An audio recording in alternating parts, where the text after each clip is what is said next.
Bismillahirrahmanirrahim. Assalamualaikum warahmatullahi taala wabarakatuh. Tuan Sri Pertua, saya pohon jawapan pada soalan saya di nombor 1.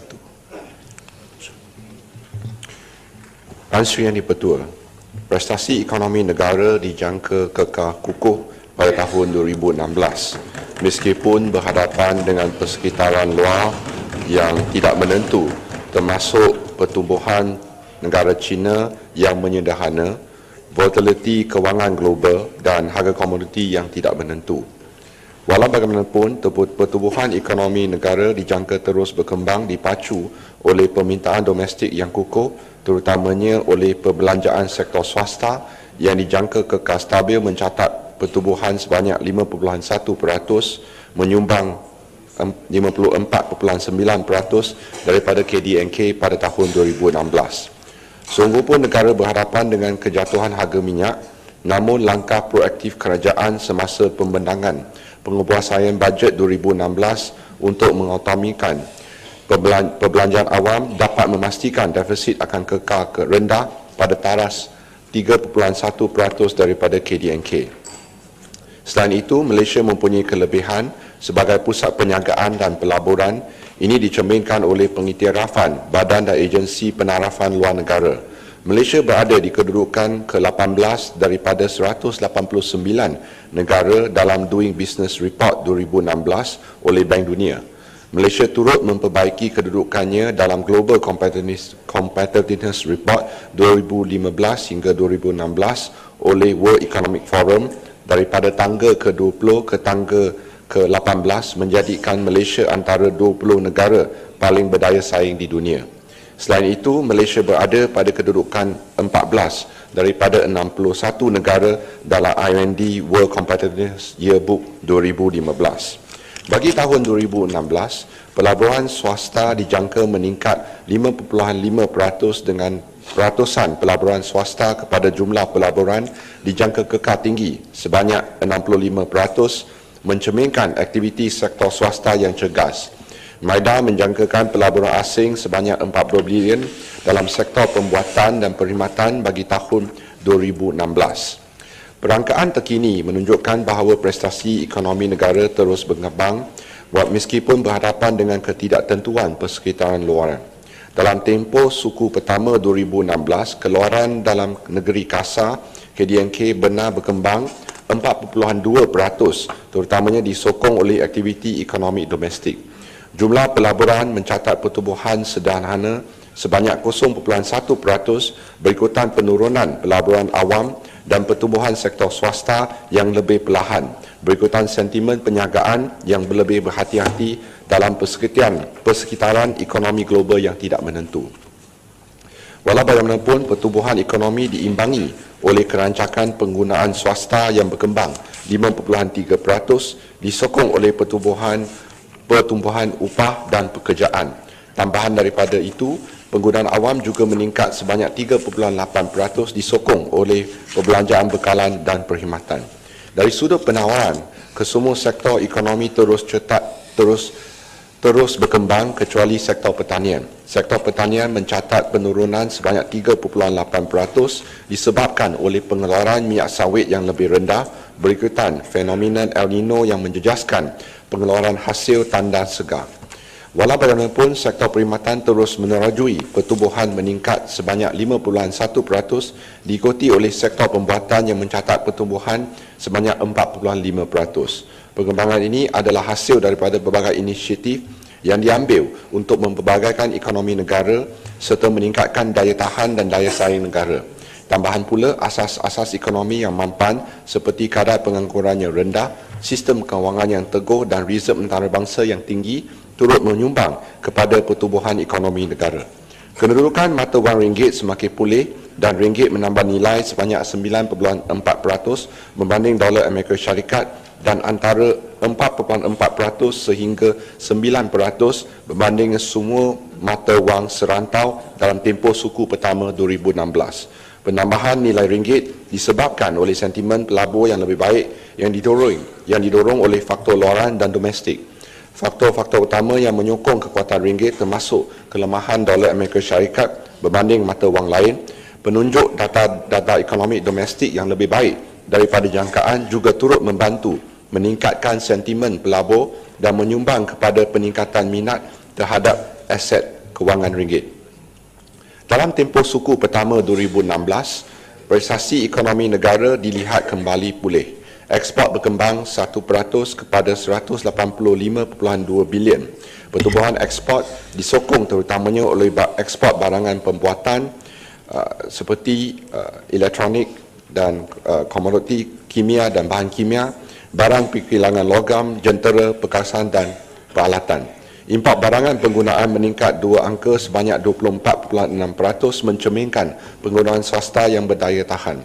Sementara itu, kelengkapan E&E mencatatkan pertumbuhan sebanyak 8.7%. Ekspor E&E terutamanya semikonduktor dijangka mengimbangi permintaan yang berkurangan bagi minyak mentah dan LNG. Selain itu, nisbah book to bill bagi bulan Mac 2016 mencatatkan 1.15. Nisbah book to bill telah melebihi paras 1 semenjak Disember 2015 yang merupakan petanda baik bagi Malaysia. Pengukuhan ekonomi Amerika Syarikat dan Jerman turut akan meningkatkan permintaan bagi semikonduktor. Ekonomi negara akan terus berkembang disokong oleh asas ekonomi yang luas, kekuatan daya tahan dan peningkatan daya saing serta kedudukan kewangan yang mampan. Sehubungan itu, kerajaan yakin pertumbuhan ekonomi bagi tahun 2016 dijangka kekal kukuh dan akan mencapai sasaran yang ditetapkan iaitu antara 4% hingga 4.5% pada tahun 2016. Sekian, terima kasih.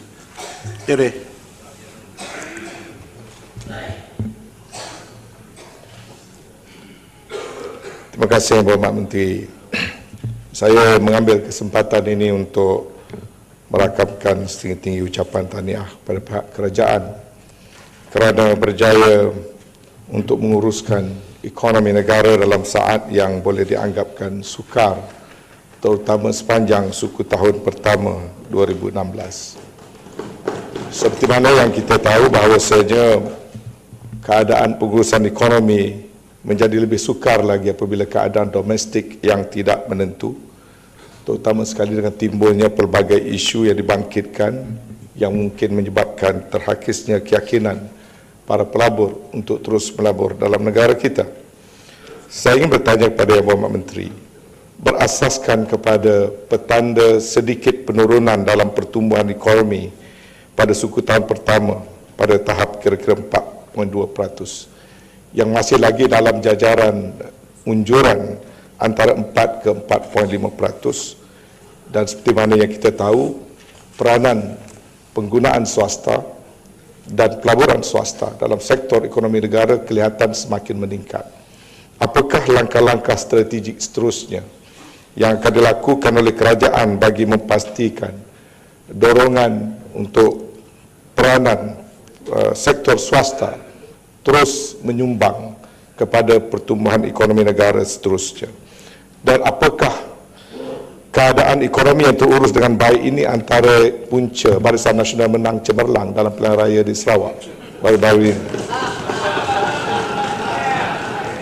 Dan sekiranya keadaan ini akan berterusan lagi, apakah Yang Berhormat meramalkan Barisan Nasional akan menang cemerlang pula dalam 2 pilihan raya kecil yang akan datang?